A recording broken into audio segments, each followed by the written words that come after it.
Hello guys, What is up? मेरा नाम है रोहित और मैं हूं आयुष। WWE हो या फिर All Elite Wrestling, breaking news, honest opinions या हो कोई बैकस्टेज सीक्रेट, रेसलिंग से जुड़ा सभी मसाला। क्योंकि आप सुन रहे हैं असली अखाड़ा।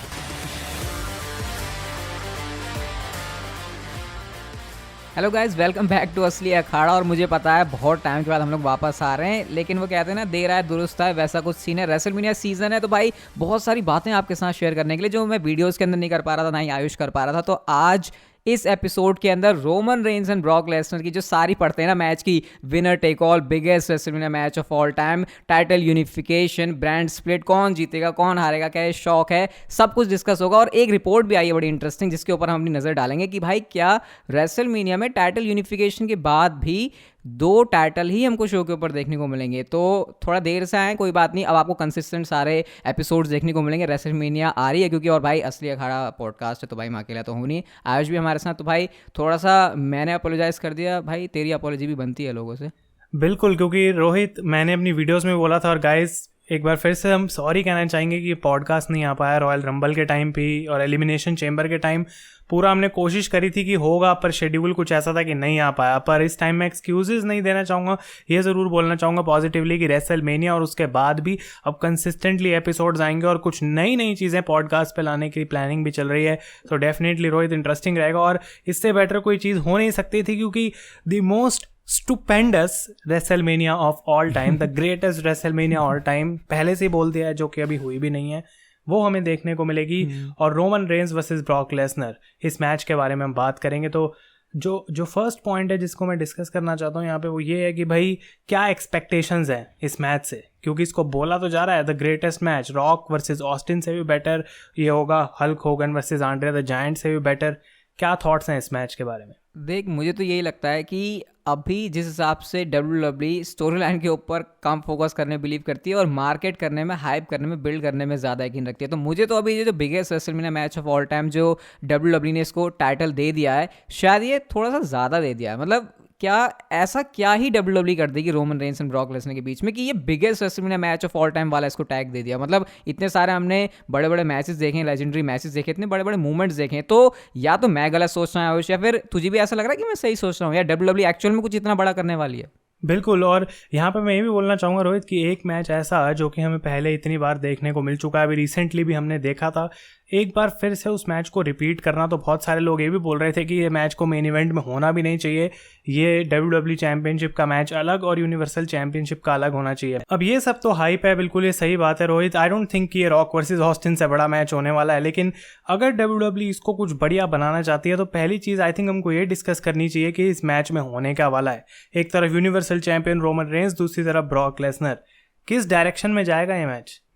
देख, अभी देख के अगर हम ये सोचें कि सारी बात इसी के ऊपर आ जाती है कि इस मैच का रिजल्ट क्या होने वाला है, क्योंकि इस मैच का जो आउटकम होगा उसके उस हिसाब से ये जो टाइटल दिया है ना इस मैच को, वो शायद थोड़ा बहुत जस्टिफाई करे। मैं ये नहीं कह रहा कि रोमन रेंस को जीतना चाहिए, ना मैं ये कह रहा हूँ ब्रॉक लेसनर को जीतना चाहिए। और कुछ बातें तो यहाँ पर आयुष ये भी आ रही हैं, सुनी होंगी तूने भी, कि सेथ रॉलिंस का इस मैच में कोई रोल होने वाला है, क्योंकि सेथ रॉलिंस और केविन ओवंस को तो उधर दिखा रहे हैं कि वो अपनी टैग टीम चैंपियनशिप के लिए भागेंगे, लेकिन फिर केविन ओवंस का हमको सीन समझ में आ रहा है कि वो स्टोन कोल्ड के साथ लड़ेंगे, फिर सेथ रॉलिंस तो अकेले रह जाएंगे। तो अगर सेथ रॉलिंस इसमें आते हैं जैसे रेसलमेनिया 31 में आए थे, तो क्या WWE वो सोच के तो इसको biggest WrestleMania match of all time नहीं करी, क्योंकि उसको भी हाईएस्ट ऑफ द सेंचुरी कहा था तो उसका तो कोई रिलेशन नहीं है। मतलब आई डोंट नो कि इस पॉइंट पे, इस मैच में, जब इतने टाइम से WWE ने प्लान कर रखा था कि रोमन वर्सेस ब्रॉक ही करना है for the title versus title, I don't know कि क्या WWE स्पेशली सेथ रॉलिंस को यहाँ पे घुमाएगी, क्या स्टोरी लाइन में कुछ भी ऐसा हिंट हमें मिल रहा है, क्योंकि पूरी स्टोरी लाइन अब रोहित स्मैकडाउन पे चल रही है और सेथ रॉलिंस बैठे हैं मंडे नाइट रॉ पे। आई डोंट थिंक कि इस टाइम पे कोई भी प्लान है। सोशल मीडिया के ऊपर अगर हम देखें तो सेथ रॉलिंस मजाक नहीं उड़ा रहे, biggest WrestleMania match of all time, फिर आई कैन नॉट वेट करके भी उन्होंने रेसलमेनिया की एक GIF लगाई थी, तो क्या उसको हमको सीरियसली लेना चाहिए? अब आई थिंक कि लास्ट टाइम जब वैसी चीज़ हुई थी वो भी Roman Reigns versus Brock Lesnar के मैच में हुआ था, और वन ऑफ द ग्रेटेस्ट, जैसे कि रोहित ने बोला, हाईएस्ट ऑफ द सेंचुरी हमें मोमेंट देखने को मिली। लेकिन रोहित, उस टाइम सेथ रॉलिंस के पास मनी इन द बैंक था, तो अगर मैं लॉजिकली सोचूं, जो कि शायद हमें ना देखने को मिले कोई लॉजिक, तो सेथ रॉलिंस कैसे इस मैच में इंटरफेयर कर सकते हैं? मतलब मुझे कोई ऐसी पॉसिबिलिटी नहीं दिख रही कि क्या सेथ रॉलिंस की जो इस मैच में अगर इंटरफेरेंस होती है वो किस तरीके से होगी। क्या कोई ऑप्शन है, कोई स्टोरी लाइन का टर्न है यहाँ पे? तो कुल मिला के मुझे ऐसा लग रहा है कि तेरी और मेरी थिंकिंग सेम है इस पॉइंट पर। Biggest WrestleMania match of all time, सिर्फ इसको नाम दिया है शायद मैच को ऐसे मेन स्ट्रीम मीडिया में बड़ा करके दिखाने के लिए, टिकट ज़्यादा बिकवाने के लिए। इसके अलावा इसका कोई सेंस है नहीं। क्या तू इस बात से अग्री कर रहा है? इस बात से मैं एग्री कर रहा हूँ, लेकिन एक पॉइंट जो मेरे दिमाग में इस टाइम में आ रहा है वो ये है कि रोहित, अगर सेथ रॉलिंस आके इंटरफेयर करते भी हैं यहाँ पे इस मैच के अंदर, तो क्या हम एक्चुअली उस चीज़ से शॉक होंगे? मतलब सेथ रॉलिंस का पॉइंट क्या है यहाँ पे रोमन रेंस और ब्रॉक लेसनर के मैच में आने का? देखो वो पॉइंट तो नहीं समझ में आ रहा। पॉइंट सिर्फ इतना समझ में आ रहा है कि रोमन रेंस और सेथ रॉलिंस का मैच हुआ था और वहाँ पे सेथ रॉलिंस जो है वो अभी जो रॉयल रंबल में तो होता है क्या, वहाँ पे रोमन रेंस ने उनको बस चीटिंग से हरा दिया जो कहते हैं। और ब्रॉक लेसनर के साथ सेथ रॉलिंस का तो हमेशा ही बिजनेस रहता है, हिस्ट्री है रेसलमेनिया 31 वाली। तुम बस इससे ज़्यादा तो बस वो है कि फालतू के लॉजिक लगाओ यहाँ पे, बस यही समझ में आ रहा है मुझे तो, फालतू का लॉजिक। और आई थिंक एक और ऐसी चीज़ जो WWE पहले ही कर चुकी है वो है पॉल हेमन का टर्न। तो वो भी वो फिर से तो करेंगे नहीं एक शॉकिंग मोमेंट बनाने के लिए, क्योंकि अगर पॉल हेमन फिर से टर्न कर जाएंगे फिर तो लोग उस पर भाई हंसेंगे। पहली बार में वो चीज़ शॉकिंग थी जो कि बढ़िया था। लेकिन रोहित, अगर इस मैच को एक्सेप्शनल बनाना है, कुछ तो इसमें इंटरेस्टिंग करना पड़ेगा भाई। नाइट 2 का मेन इवेंट है, ऐसा आई डोंट थिंक कि होने वाला है कि रोमन रेंस गए और ब्रॉक लेसनर को हरा दिया या ब्रॉक जीत गए और बस टाइटल यूनिफाई हो गए। लेकिन इससे पहले कि हम आए कि क्या नहीं, तेरी जो बात है कि इस मैच में कुछ तो out of the box WWE को करना है, और मुझे लगता भी है वो करेंगे। क्योंकि जिस हिसाब, देखो विंस मैकमैन को हम ऐसा बंदा नहीं मान सकते जो सिर्फ हाइप कर रहे हैं चीज़ों को हमेशा ही। कभी कभी वो ऐसा बॉम्ब भी गिरा देते हैं जो कि किसी ने नहीं सोचा होता। तो मेरी एक्सपेक्टेशन है ज़रूर कि इसमें कुछ तो बड़ा होने वाला है। Biggest WrestleMania match of all time अगर इसको नाम दिया है तो कुछ तो होगा इसके अंदर, बट इस पॉइंट पर वो क्या हो सकता है उसको प्रेडिक्ट कर पाना मेरे को तो इम्पॉसिबल लग रहा है। तो सिर्फ आप वो सोच सकते हैं कि कुछ मेरे दिमाग में एक्चुअली एक पॉइंट आ रहा है जो कि मैं बोलूँगा, लेकिन उससे पहले मैं बात करना चाहता हूँ इस मैच के विनर की। क्योंकि रोमन रेंस जो है वो इतने समय से रोहित चैंपियन, इस पॉइंट पे आई डोंट थिंक कि लोग रोमन रेंस को जितना सपोर्ट कर रहे हैं उतना ब्रॉक लेसनर को नहीं कर रहे। बहुत सारे लोग ब्रॉक लेसनर को अब जीतते हुए देखना चाहते हैं और मतलब डबल चैंपियन देखना चाहते हैं कि वही बंदा है एक जो ख़त्म कर सकता है रोमन रेंस की इस रेन को। लेकिन क्या ऐसा होने वाला है रेसलमेनिया?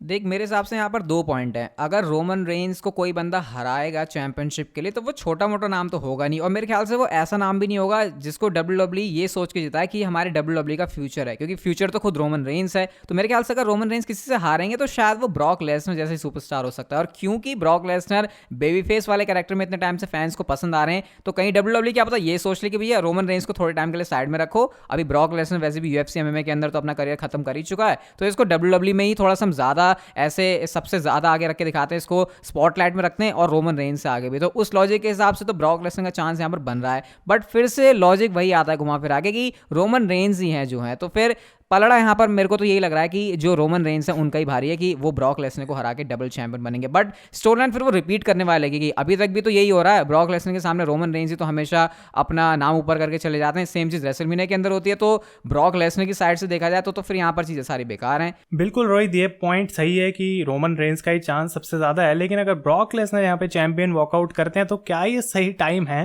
अब रोमन रेंस की स्ट्रीक को ख़त्म करने का? क्योंकि WWE ने सारे रिकॉर्ड तोड़ दिए हैं। आई डोंट थिंक कि आगे अब जो रोमन रेंस से बचे हैं लोग जिनकी रेन और भी ज़्यादा लंबी है, उसको रोमन वैसे भी बीट करने वाले हैं। तो क्या ये टाइम है रेसलमेनिया का सही कि रोमन रेंस एक्चुअली हारे?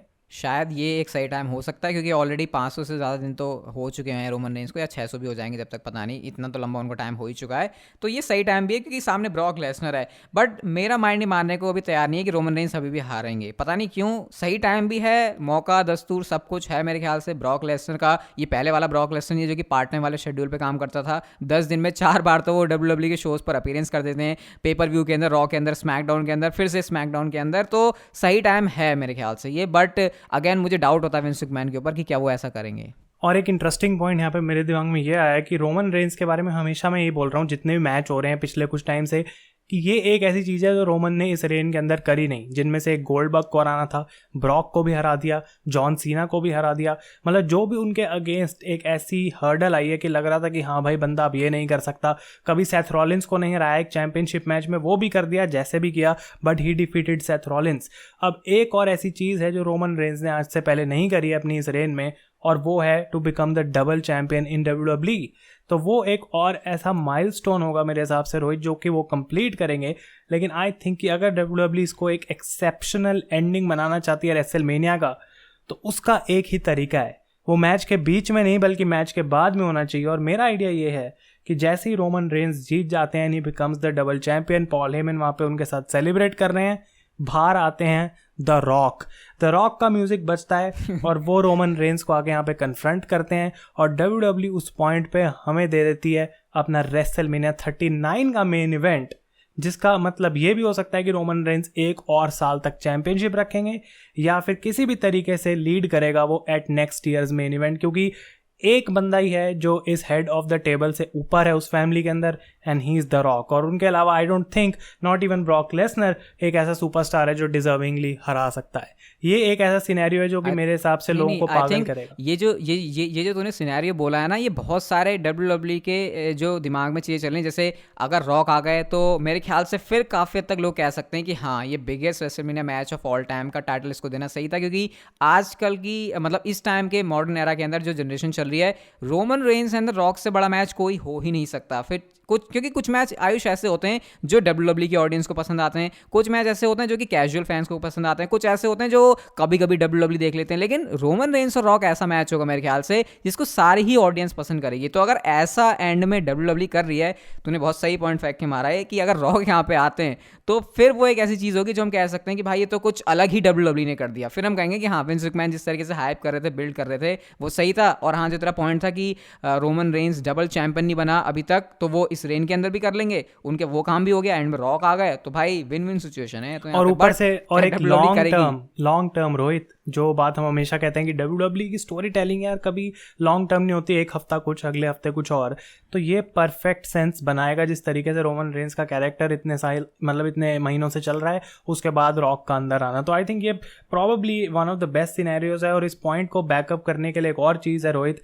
कि बोला जा रहा था कि स्टोन कोल्ड स्टीव ऑस्टिन अगर इस शो पे एक नाइट पे आते हैं तो दूसरी नाइट के लिए भी WWE के पास उससे इक्वल नहीं तो उससे बड़ा ही कुछ प्लान्ड है। और अगर स्टोन कोल्ड स्टीव ऑस्टिन से बड़ा मैं कुछ सोचूं, जब Undertaker already hall of fame में जा रहे हैं, तो आई डोंट थिंक कि रॉक के अलावा और कोई नाम है जो उस चीज़ को मैच कर सकता है। हाँ, अगर रिपोर्ट्स के हिसाब से देंगे तो हमने ये सुना था कि भैया स्टोन कोल्ड एक नाइट को है तो दूसरी नाइट को और एक बड़ा नाम है जो कि स्टोन कोल्ड के लेवल का ही है या फिर उससे ज़्यादा। तो फिर अगेन जैसे तेरे दिमाग में रॉक का नाम आया, मेरे दिमाग में रॉक का नाम आया, बट उस चीज़ को सोचा नहीं जा रहा, क्योंकि ये रॉक का आना मेरे ख्याल से WWE एंड मोमेंट तक सीक्रेट रखेगी, सरप्राइज रखेगी, वो किसी को पता नहीं लगने वाला। तो इसके बारे में हम जितनी बातें इस समय करेंगे वो सिर्फ हमारे स्पेकुलेशन ही है, क्योंकि मुझे नहीं लगता रॉक कभी भी आ रहे हैं तो उनके बारे में पहले से WWE अगर सरप्राइज रखना चाह रही है तो हमको पता चलेगा, क्योंकि बड़े बड़े सरप्राइजेस WWE अच्छे से छुपाना जानती है। तो अगर ऐसा हो रहा है भाई, फिर तो मजे की बात है। और दूसरा सबसे डिसअपॉइंटिंग चीज़ भी यहाँ पे WWE कर सकती है कि बॉबी लैशली आके ब्रॉक को जो है मैच में अटैक करें और बॉबी लैशली अपना बदला लें ब्रॉक लेसनर से, और उसके बाद यहाँ पे जो है ब्रॉक टाइटल हार जाए। एक और चीज़ करी जा सकती है, बट आई डोंट थिंक कि वो एक मेन इवेंट ऑफ रेसलमेनिया। ये जो तूने बात बोली है ना, ये रेसलमेनिया लेवल पे नहीं, ये बैकलैश पेपर-व्यू के लिए सही है। हाँ, तो डेफिनेटली, लेकिन आई थिंक रोहित की ये सारे जो हमने गपशप करी है कि क्या होने वाला है रेसलमेनिया में, इसके बाद एक चीज़ आई थिंक दोनों जिस पे एग्री कर रहे हैं वो ये है कि रोमन रेंस प्रॉबेबली चांस सबसे ज़्यादा ही है ये कि he is going to walk out as the double champion. लेकिन डबल चैम्पियन बनने के बाद WWE का जो फ्यूचर है वो टर्न ले सकता है, और रिपोर्ट्स कुछ कह रही हैं जिसके बारे में हम बात करेंगे। लेकिन उससे पहले मैं बात करूँगा ब्रांड स्प्लिट की। बहुत लंबा टाइम हो गया जब से स्मैकडाउन और रॉ अलग अलग चल रहा है, 2 टाइटल्स हैं, लेकिन अगर टाइटल्स यहाँ पे यूनिफाई कर दिए जाते हैं तो क्या ब्रांड स्प्लिट को एंड करना भी ये एक सही मतलब मौका है WWE के पास? यार देख, ब्रांड स्प्लिट के बारे में मेरा तो ये सोचना है कि अभी जैसा चल रहा है वैसे चलना चाहिए, क्योंकि अगर रॉ की स्टोरी लाइन अलग है, स्मैकडाउन की स्टोरी लाइन अलग है, तो एटलीस्ट मैं एक जगह कचरा देखना झेल सकता हूँ। अगर रॉ मतलब अगर ब्रांड स्प्लिट नहीं रहा तो फिर पक्का ऐसा होगा कि या तो हमको दोनों शोज़ में मज़ा आ रहा होगा या फिर दोनों शोज़ में मज़ा नहीं आ रहा होगा। कम से कम अभी ऐसा तो है कि अगर स्मैकडाउन अच्छी है तो चलो रॉ बेकार नहीं है तो हम स्मैकडाउन से काम चला लेते हैं। अभी रिसेंटली रॉ अच्छी हो रही है, स्मैकडाउन उतनी अच्छी नहीं हो रही, तो फिर हम रॉ से काम चला रहे हैं। लेकिन ब्रांड स्प्लिट अगर अलग मतलब ये WWE एंड कर देती है तो मेरे ख्याल से उसका सेंस बनेगा नहीं, क्योंकि और ये भी तो एक सवाल है, अभी हमको ये भी तो नहीं पता कि जो अभी हमने जैसे रिपोर्ट भी सुनी थी जिसके बारे में हमने अभी डिस्कस भी किया था कि WWE टाइटल यूनिफिकेशन के बाद जो कि हम एक्सपेक्ट कर रहे हैं कि एक टाइटल होगा, WWE वो भी नहीं कर रही है, 2 टाइटल उनको रखने हैं। तो अगर 2 टाइटल रखने हैं तो इसका मतलब ब्रांड स्प्लिट एंड नहीं होगा। अब वो 2 टाइटल आयुष रखे कैसे जाएंगे जब टाइटल यूनिफाई हो गया? तो आई थिंक पहली बात तो मैं ये बोलूँगा कि ब्रांड स्प्लिट में ना कुछ एडवांटेजेस हैं और कुछ डिसएडवांटेज हैं। अगर हम बोलें कि भाई WWE के पास अपनी 4 मेन स्टोरी लाइन है जो वो स्मैकडाउन और रॉ पे सबसे ज़्यादा फीचर करेंगे, तो वो स्टोरी लाइन अच्छी हैं, टॉप सुपरस्टार्स हैं, तो हम देख के प्रॉब्ली बोर नहीं होंगे। लेकिन दूसरी तरफ अगर ब्रांड स्प्लिट चल रहा है तो इतना सारा टैलेंट उनको फीचर करना पड़ता है कि उतने ही उनको नए आइडिया सोचने पड़ते हैं और बहुत सारी चीज़ें शो पे बेकार होती हैं, 1-2 चीज़ें अच्छी होती हैं। तो इधर से चलो या उधर से चलो, कुछ ना कुछ तो दिक्कत आएगी। और फिर लोग ये भी बोलेंगे कि अगर दोनों शोज़ पे सेम टैलेंट है तो फिर WWE नया टैलेंट क्यों नहीं बना रही, लोगों को मौका क्यों नहीं मिल रहा। और फिर और सुपरस्टार्स में भी अगर विंस को लगता है कि और बजट कट करने हैं तो ब्रांड स्प्लिट एंड करना बेस्ट हो सकता है कि भाई और बंदे बाहर करो और सिर्फ 4-5 को मेंशन करो। लेकिन रोहित, टाइटल वाली चीज़ भाई मुझे कुछ समझ नहीं आ रही है, क्योंकि अगर यूनिफिकेशन है, ग्रेटेस्ट ऑफ ऑल टाइम है, bigger than Austin versus rock है, और तुम यूनिफाई कर रहे हो फाइनली टाइटल्स को सिर्फ इसलिए ताकि वो यूनिफाई ना हो, मतलब क्या? मेरे को तो समझ ही नहीं आ रहा कि WWE करेगी क्या। उसके बाद एक नई चैंपियनशिप इंट्रोड्यूस होगी फिर तो यही समझ में आ रहा है। देखो, WWE का सीधा प्लान है, जो WWE के अंदर सबसे बेकार कर्स टाइटल कहते हैं यूनिवर्सल चैंपियनशिप, उसको WWE शायद एंड करने का प्लान कर रही है। यूनिवर्सल चैंपियनशिप WWE चैंपियनशिप मिलके WWE चैंपियनशिप बन जाएगी, और WWE को जब मूड लगेगा वो नई चैंपियनशिप इंट्रोड्यूस कर देंगे, क्योंकि ब्रांड स्प्लिट तो WWE को एंड करना नहीं है। एक चैंपियनशिप रॉ की, एक स्मैकडाउन की, बस WWE की गाड़ी ऐसे चल जाएगी। और ये जो यूनिफिकेशन है, शायद मेरे को लग रहा है कि इसका असली मकसद जो है यूनिवर्सल चैंपियनशिप का एंड करना है, मुझे तो यही लग रहा है। तो बेसिकली जो हमने पॉडकास्ट के स्टार्टिंग में बात करी थी, एंड टॉपिक भी वहीं पे आ रहा है कि एट द एंड प्रूव यही होता है कि चाहे तुम किसी को भी ले आओ भाई मैच के एंड में या बीच में, ये जो पूरा match winner take all unification है, इट्स जस्ट हाइप।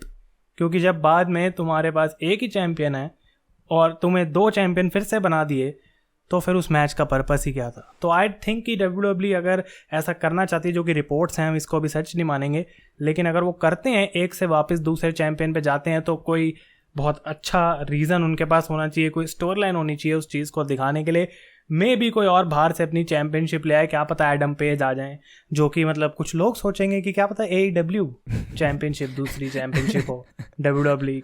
नहीं, ये तो एनीथिंग इज पॉसिबल। नहीं, ये सोचना एनीथिंग इज पॉसिबल, बिजनेस है विंस मैकमैन का, बट ये शायद थोड़ा सा ज़्यादा सोचना हो जाएगा। यहाँ पे नॉर्मल सी बात जो मेरे दिमाग में आ रही है वो ये कि शायद WWE गोल्ड वाली चैंपियनशिप को लेके आ सकती है। इससे ज़्यादा मुझे कुछ लग नहीं रहा, अगर 2 टाइटल उनको शो के ऊपर रखने हैं। तो ये डिस्कशन आज काफ़ी मस्त सी लगी इतने टाइम के बाद करने के लिए। अभी रेसलमेनिया के बारे में ही सारी बातें होंगी, नेक्स्ट एपिसोड अभी रेगुलर होने वाले हैं। बट हाँ, इससे पहले कि हम एपिसोड खत्म करें, आयुष कुछ नेक्स्ट एपिसोड के बारे में फिर इस एपिसोड मैं सिर्फ ये बोलूँगा कि मैं हाइप्ड हूँ, बहुत समय बाद पॉडकास्ट करके मज़ा आ रहा है। और अभी जैसे जैसे 29 दिन और है रेसलमेनिया में, हम आगे बढ़ेंगे और आइडियाज़ आएंगे दिमाग में और ऑप्शंस आएंगे, WWE की रिपोर्ट्स आएंगी, तो हम और चीज़ें डिस्कस कर सकते हैं। लेकिन प्रॉबली गाइस जो नेक्स्ट एपिसोड हमारा रहेगा एक रेसलमेनिया के मैचेस के ऊपर होगा। आप कमेंट्स में हमें आइडियाज़ दे सकते हैं, लेकिन ऑल एलीट रेसलिंग को भी फीचर करा जाएगा, क्योंकि रेवोल्यूशन रोहित इस संडे को है, बहुत बड़े मैचेस हैं, तो उसकी रेटिंग्स वाला जो पॉडकास्ट है गाइस आपको सुनने को मिलेगा, तो इंटरेस्टिंग रहेगा सब कुछ। मैं उम्मीद करता हूँ आपको आज का शो पसंद आया होगा। बाकी हाँ गाइस, अगर आपको कोई क्वेश्चन पूछने हो, जैसे कमेंट्स की बात करें, तो आप लोग #असली अखाड़ा यूज़ कर सकते हो ट्विटर के ऊपर। अगर हमको कुछ लगेगा तो वहाँ से भी उठा सकते हैं। बाकी गाइस,